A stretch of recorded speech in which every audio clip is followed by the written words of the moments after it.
Née le 5 janvier 1846 à Abélin, en Haute-Galilée, décédée le 26 août 1878 à Bethléem, elle est une religieuse carmélite déchaussée, connue pour diverses manifestations mystiques. L'origine libanaise de ses parents la fait parfois qualifier de libanaise, alors que son lieu géographique de naissance lui fait attribuer une origine palestinienne. Le Saint-Siège la considère comme palestinienne. C'est l'histoire de Sainte Marie de Jésus crucifié ou Mariam Bouhardi. Mariam Bouhardi est née le 5 janvier 1846 dans le petit village de Abélin à une vingtaine de kilomètres de Nazareth. Mariam a seulement 4 ans lorsqu'elle perd ses parents. Elle est recueillie par un oncle paternel qui l'emmène en Égypte près d'Alexandrie. À l'âge de 13 ans, sa famille organise son mariage mais elle refuse. Son oncle est furieux et commence à persécuter Mariam en lui infligeant divers mauvais traitements. La jeune fille s'enfuit pour échapper à la colère de son oncle et trouve refuge chez un ancien domestique, de religion musulmane, à qui elle raconte tous ses malheurs. Ce domestique lui propose de se convertir à l'islam, mais Mariam refuse en proclamant sa foi en Jésus-Christ. L'homme sort alors son couteau, un cimeterre, et l'égorge. Mariam gardera toute sa vie la cicatrice de cette horrible blessure ainsi qu'une voix brisée. La croyant morte, l'homme abandonne Mariam dans une rue déserte. C'est le soir du 8 septembre 1859. Mais ici commence l'incroyable miracle. Mariam fait une expérience qu'on pourrait qualifier de mort imminente. Elle est plongée dans une immense béatitude et elle entend une voix qui lui dit que son temps sur terre n'est pas achevé. Elle se réveille quelque temps plus tard dans une grotte. Une religieuse aux habits bleus s'affaire à côté d'elle. Elle reconnaîtra plus tard la Vierge Marie. Cette dernière a recousu la blessure et assure les soins de la convalescence pendant 4 semaines. C'est une chirurgienne céleste. Marie quitte Mariam quand elle est guérie, pendant qu'elle se confesse dans une église d'Alexandrie. À partir de ce moment, Mariam voyage de ville en ville en se mettant au service de familles pauvres.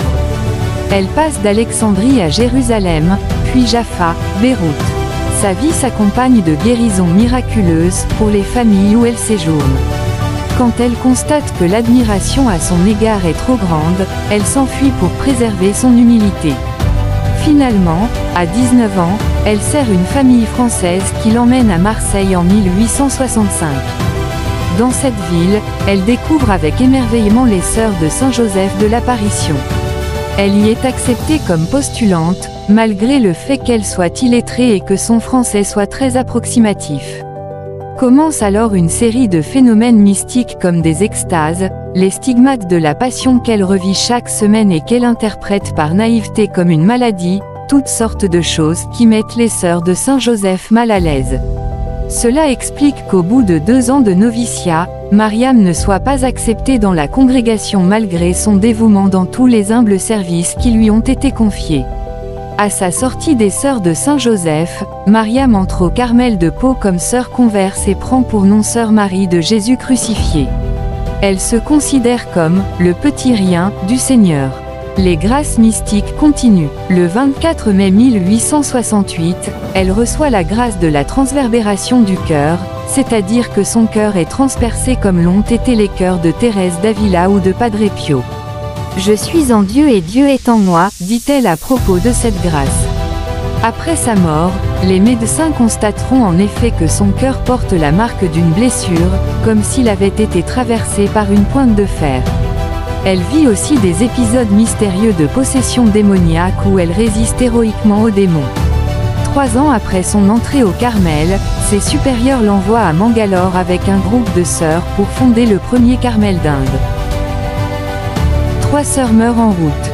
Sur place, Mariam se donne sans compter. Elle ne rechigne jamais à la tâche. En même temps, les extases et les phénomènes étranges continuent. En 1871, elle finit son noviciat et prononce ses vœux. Mais le doute subsiste chez beaucoup de ses sœurs quant aux phénomènes mystiques dont elle est l'objet. Pour cette raison, elle est renvoyée à Pau en 1872. C'est dans cette période à Pau que se déroule un événement qui a marqué les imaginations. En 1873, la supérieure du Carmel découvre Sœur Marie de Jésus crucifiée en lévitation, assise sur la plus haute branche d'un tilleul évidemment incapable de porter son poids et chantant d'une voix mélodieuse, alors que, je vous le rappelle, ses cordes vocales ont été sectionnées. Il faut que la supérieure fasse appel à la sainte obéissance pour faire descendre notre sœur. En 1875, elle repart avec quelques consoeurs carmélites pour la Terre Sainte. Cette fois, il s'agit de fonder un Carmel à Bethléem. Mariam retourne en Palestine, son pays natal. Elle est la seule du groupe à parler arabe. Elle est engagée à fond dans les travaux de construction car elle sert de liaison avec les ouvriers arabes. Mais elle est aussi au service sa communauté malgré ses nombreuses extases, comme en témoigne Mère Anne-Françoise, prieure du Carmel de Bethléem. À la fin de sa vie, elle vivait les deux à la fois, elle faisait la cuisine en extase. Comme on envisage aussi la fondation d'un Carmel à Nazareth, Mariam fait le voyage. C'est au cours de ce déplacement qu'elle reçoit la révélation du lieu d'Emmaüs où Jésus ressuscité s'est dévoilé aux 2 disciples qui fuyaient Jérusalem. Revenue à Bethléem, Sœur Marie de Jésus crucifié continue son travail d'accompagnement du chantier.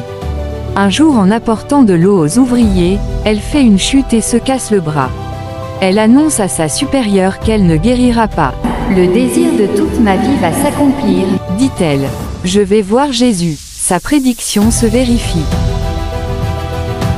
La gangrène s'installe dans la plaie et Mariam meurt le 26 août 1878. Elle a 32 ans. Elle est canonisée par le pape François le 17 mai 2015. Lors de sa béatification, Saint Jean-Paul II s'est adressé aux chrétiens d'Orient dont Sainte Mariam de Bethléem est une membre éminente. C'est à votre honneur.